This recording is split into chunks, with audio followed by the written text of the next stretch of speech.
Hi everyone, it's Zach with Palantir Research. Palantir released the official PR for the demining deal with the Ukrainian government. We actually did this deal a couple days ago over the weekend as other news outlets were starting to get initial details. But it's better from the horse's mouth, and there are some tricky wording here just I wanted to point out. It makes me curious on the intentional wording here based on the time frame. So we start out with the big headline that new technology built by Palantir as well as Ukraine is trying to demine the land within 10 years. And down below, the agreement is supporting the Ukrainian government's goal of bringing 80% of potentially contaminated land within 10 years.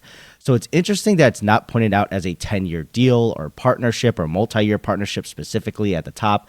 Note, it also talks about the goal being 10 years here, and below is also supporting the stated goal. So the goal itself is 10 years. So I don't know why it's beating around the bush like that, but it just made me a little curious. And in the outline provisions specifically from the agreement, they do state they are helping in the digitization of humanitarian demining operations and process operations. But this is when it's another reference within that reference pointing back to the National Mining Action Strategy until 2033, which is the 10 years. So it just doesn't sound like they want to say it's a 10-year deal, or maybe because it's a Ukraine kind of sensitive topic, or they just don't want to make it so explicit.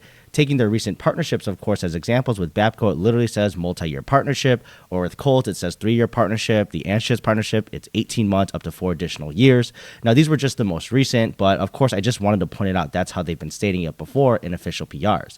But yeah, we've seen in the past when giving timeframes, they say it in a certain way, not this roundabout way. There's obviously a partnership here, but doesn't sound like they are committing to that 10 years on paper to at least say it out loud. Or there's some weird ownership aspect that Palantir builds the solution for Ukraine and Ukraine owns it. I don't know. Either way, good job getting the deal on paper at least.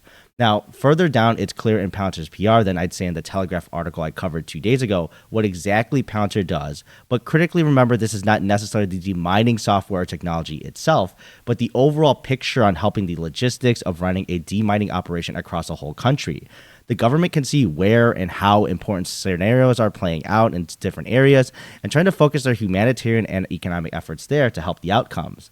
And this also ties together from multiple organizations the data that they get in on the demining status of the country and getting this demining effort at a small granular level of data, which allows them that flexibility to be able to take into account many factors like infrastructure, population centers, economic factors as well, and also the farmland, which is greatly affected by mines as well.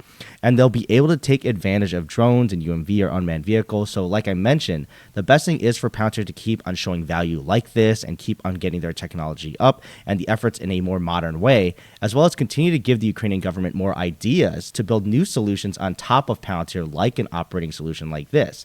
So we don't know the true dollar amount here, unfortunately, but definitely sounds to be a long-term partnership. But what are your thoughts below? And I'll see you in the next video.